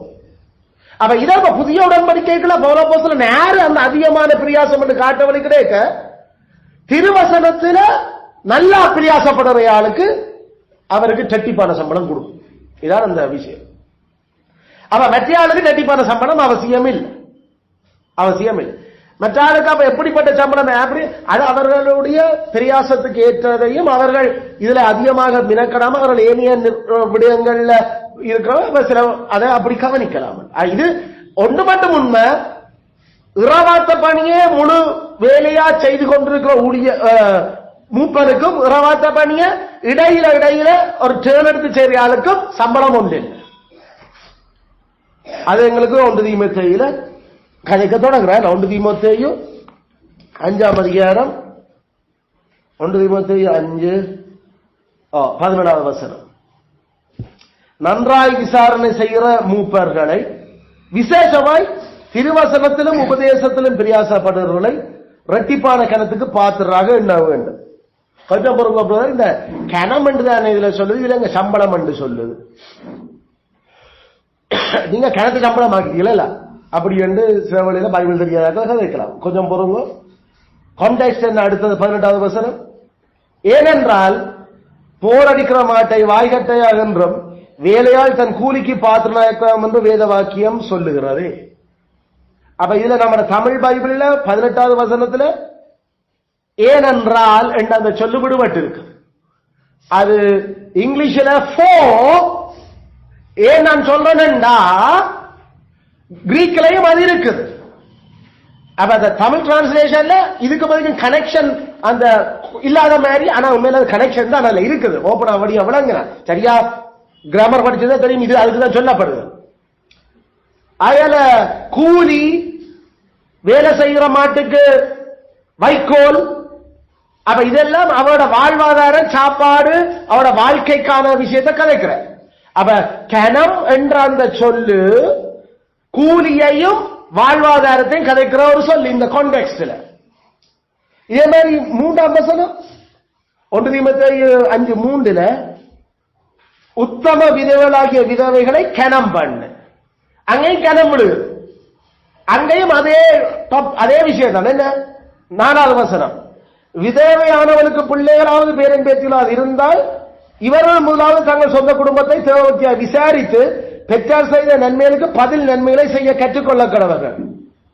அது நன்மையும் தேவன் முன்பாக பிரியமுமாக இருக்கிறது. அப்ப இதை இந்த நன்மை செய்கிறது, இவர்கள் அவளுக்கு திருப்பி அவளுக்கு அதை செய்து முடிக்கட்டும் என்றதுல எங்களுக்கு தெரியுது. என்ன அவ பிள்ளைகள் இருந்தா அவர்கள் அந்த விதவையை பார்க்கட்டும்.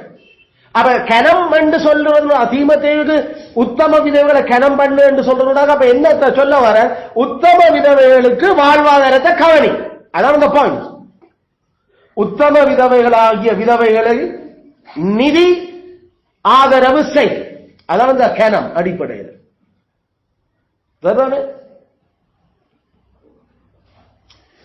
அங்க சொந்த குடும்பத்தை விசாரிக்காம போற இப்படியா விசாரிக்கிறது சொல்ற அந்த சொல்லு பேசிக்கா அவனுடைய சாப்பாடு, உடுப்புறவை, இருப்பிடம், அவனுடைய தேவைகள் எந்த அளவுக்கு எல்லாம் ஓகேயா இல்லையா, அதை எப்படி சந்திக்கிறது என்ற விஷயங்களோட அவர்களுடைய வாழ்வாதாரங்களும் அவனுடைய நிதி பொருளாதார விஷயங்களும் தான் இந்த கணம்ன்றது இந்த கதைக்கு. அதுதான் பைபிள்ல எல்லா இடத்துலையும் கணம் இதைத்தான் சொல்றேன் நான் சொல்ல வேற இல்லை.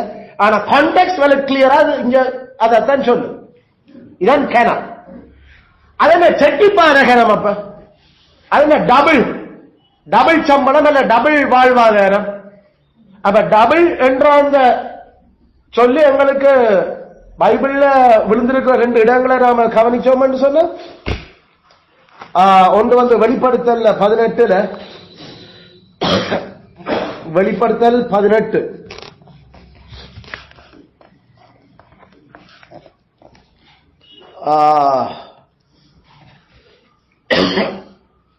யாருக்கு ஹோல்ட் ஆன். வெளிப்படுத்தல் 18:6 வெளிப்படுத்தல் 18:6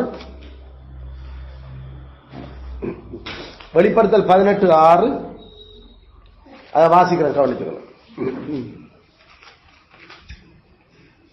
அவள் உங்களுக்கு பலனளித்தது போல நீங்களும் அவளுக்கு பலனளியுங்கள். அவளுடைய கிரியலுக்கு தக்கதாக அவளுக்கு இரட்டிப்பாக கொடுத்து தீருங்கள். அதாவது அந்த திருப்பி அவ செய்ததற்கு டபுளா கொடு என்றால் அதே அந்த விஷயத்தை அதை இன்னும் பெருசாக்கி கொடு, அதை இன்னும் விரிவாக்கி கொடு. அதான் அதனுடைய அர்த்தம், இரட்டிப்பாக்கி. எல்லாம் டபுள் இல்ல. மத்தேயு 23:15 மத்தேயு 23:15 அதே இந்த இரட்டிப்பு என்றதுக்கு நாம பரிசுத்த யுத்தத்தை கலைக்கிறாண்டு பார்ப்போம். 23:15 மாயக்காரராகிய வேதவாரரே பரிசுரை உங்களுக்கு ஐயோ, ஒருவனை உங்கள் மார்க்கத்தானாக்கும்படி சமுத்திரத்தையும் பூமியையும் சுற்றி திரிகிறீர்கள். அவன் உங்கள் மார்க்கத்தானான போது அவனை உங்களிலும் இரட்டிப்பாய் நரகத்தின் மகனாக்குறீர்கள். அப்ப அந்த இடத்துல இந்த இரட்டிப்பு என்ற அந்த சொல்லு உள்ளதை விட இன்னும் ஒரு மடங்கு இன்னும் அதிகமாக ஆள அதுக்கு பொருத்தமான ஆளா ஆக்கி விடுறீர்கள். சரி, அப்ப இதுதான் அந்த இரட்டிப்பு. அப்ப சம்பளம் வந்து கொடுக்கிறீண்டா இரவாத்த பணியில பிரியாசப்படுறவனுக்கு அந்த சம்பளத்தை விட இன்னும் அதிக விஸ்தாரமா கொடு. அதான் அந்த அர்த்தம். அது அது கட்டாயம் நாம 1-2 என்ற அந்த அர்த்தமே இல்ல, மாறாக அதனுடைய எக்ஸ்டென்ட் அது இன்னும் எங்களுக்கு சபைக்கு அவ்வளவு இயலுமை இருக்குது. அது பலகாரணிகளை தீர்மானிக்க போகுது. ஆனா மூப்பனுக்கு நீ நார்மலான ஒரு அவன் வாழ்வாதாரத்தை கவனிக்கிற இரவாத்த பணியில ஈடுபடுற மூப்பனுக்கு அதை விட சரியான அதிகமாக கொடுக்க வேண்டும் என்றதான் நாங்க அது கதைக்கும். அது நேரம் உங்களுக்கு அந்த பகிர்ந்து கொள்ளுதல், பகிர்ந்து கொடுத்தல் என்ற ஒரு சொல்லையும் படிப்பிக்கிறார் ஆண்டவர். கலாத்தியர் 6:6 பகிர்தல், ஷேரிங் என்ற அந்த சொல்லி இங்கிலீஷ்ல அதுக்குள்ள விழுந்திருக்குது. ஷேர் பண்றது, ஷேரிங். கலாத்தியர் 6:6 மேலும் திருவசனத்தில் உபதேசிக்கப்படுகிறவன் உபதேசிக்கிறவனுக்கு சகல நன்மைகளிலும் பகிர்ந்து கொடுக்க கடவன். பகிர்ந்து எல்லா நன்மைகளிலும் என்றது அந்த இரவாத்த பணியில பிரயாசப்படுற ஆளுக்கு இரவாத்த பணிக்கு உட்பட்டு அதை பெற்றுக்கொள்ற மக்கள் அவர்கள் ஷேர் பண்ணட்டும், பகிர்ந்து கொடுக்கட்டும். அது என்னையா பகிர்ந்து கொடுக்கிறது என்றதான் டக்கண்ட அவர் அங்க சொல்லுற கவனம். நன்மை செய்கிறதுல 9ஆம் வசனம், நாம் ஏற்ற காலத்தில் அறுக்கிறதுக்கு கலந்து போகாமல் இருக்க வேண்டும். அத கடவுள் பார்த்துக் கொள்ளுவார். அது ஊழியக்காரனுக்கு அதை ஆண்டவர் செய்வார். அது கடவுள் தன்னை தூதர்களை எல்லாம் அனுப்பி அதை ஏதோ ஒரு வழியில சந்திப்பார் என்று இந்த கடவுளை மோசமாக்குறது பரியாசம் பண்ணி நினைக்கிறாங்க. நீங்க மோசம் போவார்கள் தேவன் தன்னை பரியாசம் பண்ண விட. இந்த சொல்லு வசனம் எதுக்கு கீழே ஏதோ சம்பந்தப்படுத்தி இரவத்த பணிக்கு கொடுக்கிற அந்த பிரயாசப்படுற மனுஷனுக்கு அவனுக்கு அந்த ரெட்டிப்பான கடன் கொடுக்காம அதை ஏதோ ஒரு வழியில அதை தட்டி கழிக்க பார்க்கிற ஆக்களுக்கு தான் இந்த மோசம் போவாதீர்கள் என்றதை தொடங்குற. கடவுள் பரியாசம் பண்ண விட மாட்டேன், இந்த கடவுளை நக்கல் அடிக்க பார்க்குறியா அவரோட வசனம் சொன்ன அப்புறம் அதுல ஒன்று அந்த பக்கம். அதுல 1 Corinthians 9:14 1 Corinthians 9:14 இன்னும் ஒரு விதத்துல அப்போஸ்தலனூடாக பரிசுத்த கதைக்கிற 1 Corinthians 9:14 அந்தபடியே சுவிசேஷத்தை அறிவிக்கிறவர்களுக்கு சுவிசேஷத்தினாலே பிழைப்பு உண்டாக வேண்டும் என்று கர்த்தரும் கட்டளை இட்டிருக்கிறார். இந்த தமிழ்ல அது பிழைக்கிறது என்று சொல்றது இங்கிலீஷ்ல லிவிங் என்றுதான் அந்த சொல்லு விழுந்திருக்குது. அதாவது வாழ்வு ஆதாரம், வாழுறதுக்கான அந்த ஆதாரம், அதான் லிவிங் என்று சொல்றது. அதான் தமிழ்ல அந்த காலத்துல இருந்த மொழிநடையில பிழைப்பு என்று சொல்றது. இப்ப நாம அத சில வழியில ஒரு நக்கலாக சில வழியில கலைப்பினம் ஆளுக்கு இதாலே ஒரு பிழைப்பா போச்சு கடைசியில என்று சொல்லி அவன் இதாலே பிழைச்சிருவான் ஒரு மாதிரி. அப்ப அந்த பிழைப்பு என்று சொல்றது வாழ்ந்துடுவான், வாழுறது, லீவிங். அப்ப கர்த்தரும் கட்டளையிட்டு இருக்கிற சுவிசேஷத்தை அறிவிக்கிறவன் சுவிசேஷத்தால பிழைக்க வேணும் என்று, சுவிசேஷத்தால வாழ வேணும் என்று. இதை ஆண்டவர் இயேசு கிறிஸ்து தன் ஊழிய காலத்திலே சொல்லியிருந்தவர். நீங்கள் வெளிக்கிட்டு போங்க, வீடுகளுக்கு போய் நீங்கள் சமாதானம் கூறி அங்க இருங்கோ, அவன் உங்களுக்கு முன்னால வைக்கிறத சாப்பிடுங்க, அவங்க உங்களை பராமரிப்பாங்க. ஏனென்றால் வேலையால் தன் கூலிக்கு பாத்திரனா இருக்க. அப்ப கடவுளுக்கு சேவை செய்கிறோம் என்று வந்து வெளிக்கிற ஆக்கள் நினைச்சிடக்கூடாது, ஐயோ நம்மகிட்ட இருக்கிறதான் போட்டு தான் கடவுள் பார்த்து ஏதாவது கண் திறந்தான் ஏதாவது, மற்றபடி சேவை இல்லை இது, அதனால நாம கூலி எல்லாம் எதிர்பார்க்க கூடாது. இது அஞ்ஞான வேதம் தெரியாத குருட்டாட்டமான போய் மதங்களினுடைய பூசாரிகளுக்கும் அவர்களுக்கும் இது உண்மையா இருக்க. அவள் கடவுளுக்கு எதிராக செய்கிறார்கள், அவன் பிச்சை எடுத்து வாழட்டும். ஆனா கடவுளுக்கு மெய்யான ஜீவிக்கிற உண்மையான கடவுளுக்கு வேலை செய்கிறவன் டபுளா சபையில் இருக்கிறவனோட சம்பளம் போகிற அளவுக்கு வேலை நடக்க வேண்டும். இதான் அந்த இடத்துல நாம இப்படி பல வார்த்தைகளோட நாங்கள் அதை இன்னும் உறுதிப்படுத்தலாம். அதனால இதைத்தான் எங்களுடைய முற்பிதாக்கள் எழுதி வச்சிருக்கீங்க. அவர்கள் அந்த மரியாதை என்று சொல்றது கனம், அந்த ஆனர் என்று சொல்வது நீ பேச்சிலையும் நடத்தையிலையும் மட்டுமில்லை, அவர்களுக்கு வாழ்வுகிறதுக்கு அவங்களுக்கு நீ கொடுக்கிற அந்த கூலி சம்பளம் அல்லது வாழ்வு ஆதாரத்திலையும் தங்கி இருக்குது. அவர்களை நீ கொடுக்க என்னென்ன விஷயம் கவனிக்கணும், உங்களோட இயல்பையில கவனிங்கோ சபையாக்கள். அதே அவன் இரவாத்தையில பிரியாசப்படுறவன் இரவாத்த பணியை குறைச்சு கொண்டு அவன் வேற வேலையும் செய்யற மாதிரி வச்சிட்டீங்களா அவனை அப்படி வைக்க விட்டுடாது, அவன் வேற வேலை செய்ய விட்டுறாங்க. இரவாத்த பணியினுடைய எல்லாம் குறைய தொடங்கிடும். அதனால சபை அங்க சரியா போவாங்க. அதுக்கு பிறகு என்னமோண்டு அவன் தன் குடும்பத்தை மட்டும் இல்ல, அவன் போனாகியும் இரவாத்த பணியில் இருக்கக்கூடிய கிணவேற அங்க வீட்டுக்கு வந்து அவன்கிட்ட படிக்கிறத இல்ல சபைக்கு வந்து அதை அவர்கள் ஆலோசனைகள் உபதேசங்களை படிக்க வரைக்கும் அவன் விருந்தோம்பல் செய்ய வேண்டும். அப்ப விருந்தோம்பல் செய்யறதுக்கான இயலுமை அவன் கொண்டிருக்கத்தக்கதாயும் அவன குடும்பத்துக்கு மட்டுமில்ல வெறையாக்களுக்கும் அவன் அந்த ஹாஸ்பிட்டாலிட்டி அத நாம சொல்றது தமிழ் பைபிள் என்னன்னு போட்டிருக்கிறோம், உபசரிப்பு செய்யறதுக்கும் ஏற்ற அளவு அந்த சம்பளங்கள் உள்ளடக்கி இருக்க வேணும், அல்லது அவர்களுக்கான வசதி வாய்ப்புகள் கொடுக்கப்பட்டிருக்க வேணும், பொருளாதார நிதி இருக்க வேணும், அது கடமையாகும் என்றத உங்களுக்கு எழுதியிருக்கிறோம். அதனால இந்த சத்தியங்களை நாம விளங்க கொண்டு நாம கவனமா தொடர்ந்து அதை மனிதர்களும் ஊழியத்துக்கு வந்தா அவர் எங்களோட வேலைக்காரன், அப்ப நாம கொடுக்கிற சம்பளத்தான் வேண்ட சொல்லி பைபிள் ஆப்ஜெக்டிவா கதைக்கு அவனுக்கு சம்பளம் எப்படி இருக்கணும். சிம்பிளா சொல்றா சபையில இருக்கிற அவர்களுடைய தசமவாகங்கள் எல்லாத்தையும் சேர்க்க அவனுக்கு வர்றது 3 மடங்கு ஆயிருக்கத்தக்கதாக அட்லீஸ்ட் யோசிக்கிற வேணும். அந்த விஷயம் அதுல இருக்கிற வாழ்க்கை தரத்தை விட 3 மடங்கு மேலமாக இருக்கிற மாதிரி இருக்க வேணும் அவற்ற வாழ்க்கை தரம். அதான் அந்த ஆப்ஜெக்டிவ்.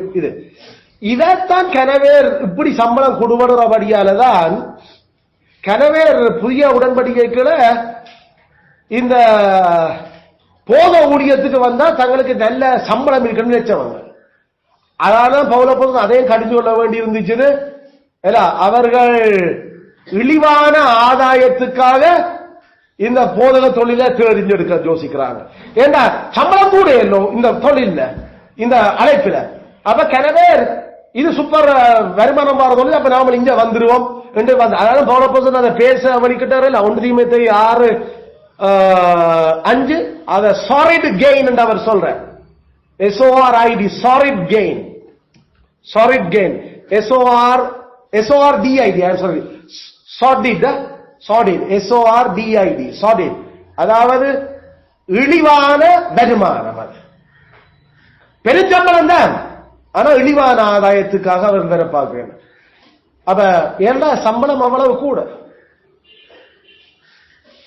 சார்ல்ஸ் டார்வினே அவருடைய அப்பா அதுக்கு தான் எனக்கு வழிகிட்டது. நீ படிப்பு உனக்கு சரி வருது இல்லையா, பேசாம ஆங்கிலிக்கன் பிரீஸ்ட் ஆயிடுச்சுன்னா அதால சமுதாயத்திலேயும் ஒரு மதிப்பும் மரியாதையும் உங்க வாழ்க்கைக்கும் ஒரு சம்பளம் ஒழுங்கா வந்து கொண்டிருக்கு. அல்ல இழிவான ஆதாயத்துக்காக பிள்ளைகளை போதுகராக்க இருப்பது. இப்பயும் ரோமன் கத்தோலிக்க ஃபாதர் மேலையும் அல்லது இப்ப இந்த ஆங்கிலிக்கன் மெத்தடிஸ்டுக்கு போய் இருக்கிற யாக்கள்லையும் 100க்கு 99% யாக்கள் என்னதுக்கு போறோம். அங்க போனா ஒரு மதிப்பு மரியாதை, ஒரு சம்பளம், இதுகள் எல்லாம் ஒழுங்கா கேவண்ணீங்க. ஃபாதரா போற யாக்கள் ரோமன் கத்தோலிக்க ஃபாதர் மேருக்கு அது சமுதாயத்தை அந்தஸ்து கூட. ஏன்னா அவளுக்கு குடும்பம் குட்டி இல்ல, அதனால இந்த பிரச்சனை இருக்குல்ல. அவளுக்கு உழைப்பே இல்லை, அவளுக்கு இதான் வேலை. அதனால அவளுக்கு பார்த்துக்கொள்ளும், ரோம் பார்த்துக்கொள்ளும் அவள. அல்ல ஆனா இந்தியால சிஎஸ்ஐ மெத்தடிஸ்ட் ஆங்கிலிக்கன் இதற்கு போறையாக்கள் அவளுக்கு வாழ்வாதாரமும் போற பெரிய பிரச்சனை. அதனால அதுவும் ஒரு நிரந்தரமான ஒரு சம்பளம் கொண்டு வந்து கொண்டிருக்கும் ஒரு அளவுக்கு. மற்றது ஒரு மதிப்பு தான் என்று அவ அதுக்கு போய் கொண்டிருக்கிறேன். அதே சாலிட் கெயின், இழிவான ஆதாயத்துக்காக இந்த தொழிலை தெரிவெடுக்கிறார்கள். எங்களுக்கு தெரியும் பல மிஷனரி மேன் அவங்க இங்க வரைக்கும் இழிவான ஆதாயத்துக்காக வேற இல்லை, அவங்க தங்களோட சொந்த காசுகளை எல்லாம் போட்டுதான் இங்க வந்து நின்றாங்க. கனவேர் தங்களோட பிள்ளை குட்டிகளை இழந்துதான் இந்த ஊழியத்தை செய்தவங்க. எல்லாம் இந்த நாடு அதுக்கு பொருத்தமாக இல்லாம இருந்தது, அவங்களோட வளர்ப்புகளுக்கும் அவங்களுடைய உணவு முறைகளுக்கு. அவங்க மிஷன் ஃபண்டை நினைச்சு கொண்டு வர இல்லை. அவர்கள் தங்களுடைய தகப்பன் தங்களுடைய அப்பா அக்கள் சேர்த்து வச்சிருந்த சொத்துக்கள் மனுஷி பிள்ளைகளோட தான் வந்து இறங்கி ஊழியம் செய்தவங்க. கனவு ரேனியஸ் மற்றது நமக்கு நமக்கு நிறைய பேரை நாம சொல்லலாம். இந்தியாவுக்கு வந்து ஈவன் நமக்கு இந்த இலங்கையில போல்டேஸ் இவர்களெல்லாம் சரியான தங்களுடைய என்ன இந்த சனத்துக்கு ஒண்ணுமே தெரியாது, என்ன தரணுமா கொள்ளணும். பவுலப்போஸ்தலன் சொல்ற மாதிரி, ஐயோ நான் அந்த அவிசுவாசிகளுடைய இருக்கிற யாக்கிட்ட போய் சம்பளம் கேட்டு வேண்டியது. அதனால சபையெல்லாம் எனக்கு உதவி செய்யணும். ஆனா அவர்களை உருவாக்கினப்புறம் அவங்களுக்கு உதவி செய்வாங்க. பிலிப்பு சபை அப்படித்தான் செய்தார். அப்படி நிறைய விஷயங்கள் வந்தவர்கள் செய்த. ஆனா அந்த வழிகள் எல்லாத்தையும் திண்டையாக்கள் அவர்கள் அந்த வழியில தங்களோட பிள்ளைகள் அது ஒரு பெருமைமிக்க ஒரு ஒரு ஒரு நிரந்தர வருமானம் மிக்க ஒரு தொழிலாக்க தொடங்கிச்சு. அதான் இப்ப கடைசியில அப்படி வந்து கடைசியில போத வர தகுதி இல்லாத வரமே இல்லாத ஆட்கள் எல்லாரும் அங்க போதவர்களாக இருக்கிறீர்கள். நாங்கள் அப்படி இருந்தக்கூடாது. கடவுள் அந்த வரமில்லாத தொழிலுக்கு போறது ஆசீர்வதிக்க மாட்டார். ஏன்னா வரமே இல்லாம கடவுள் வர கொடுக்காமேன்னு போனீங்க, கடவுள் ஆசீர்வதிக்க மாட்டார். அதனால துன்பமும் வியாபனமும் தான் மிஞ்சும், அவமானம். கடவுள் அவர்கள் தேவனுக்கு ஊழியம் செய்யற, அவர்கள் தங்களுடைய சொந்த இச்சைகளுக்கு ஊழியம் செய்து கொண்டிருக்கிறார். நாங்கள் எங்கட இச்சைகளுக்காக ஊழியத்துக்கு பிள்ளைகளை அனுப்ப இல்லை. கடவுளுடைய ராஜ்யம் வெறுகோணும், சாத்தாண்ட அரசு அழியோணும். அதுக்கு பிள்ளைகளுக்கு வச்சு அழைப்ப முதல் சரியா நாம கண்டுபிடிப்போம், அதுல வளர்ப்போம், அதுல திறமையாக வர்றத பெஸ்ட் எடுத்து ஆண்டவருக்கு கொடுப்போம். எங்கட பிள்ளைகளை எது பெஸ்டோ அது ஆண்டவருக்கு வரட்டும். ஏண்டா எங்களுடைய முதல் தரமான ஆண்டவருக்கு கொடுக்கிறது. எங்களோட 4 உள்ள நல்லா திறமான படிப்பாளிகள் இருந்தா அதுல திறமான உள்ள ஊழியத்துக்காக நாம ஒப்பு கொடுக்கிறோம். அது கடவுளுக்கு நாம செய்யற பெரிய அர்ப்பணிப்பு, அதான் பெஸ்டா இருக்கும். அப்படிதான் நிறைய பேர் நிறைய தேவனுடைய மக்கள் செய்தாங்க. கெதராமே தொடர்ந்தும் எங்களுடைய இந்த திருச்சபை கட்டமைப்பு, எங்களுடைய முற்பிதாக்கள் கட்டின அந்த வேதபூர்வமான திருச்சபை கட்டமைப்பை நம்முடைய பிள்ளைகளையும் எதிர்காலத்திலையும் செய்ய உதவி செய்வார். ஆமென், ஆமென்.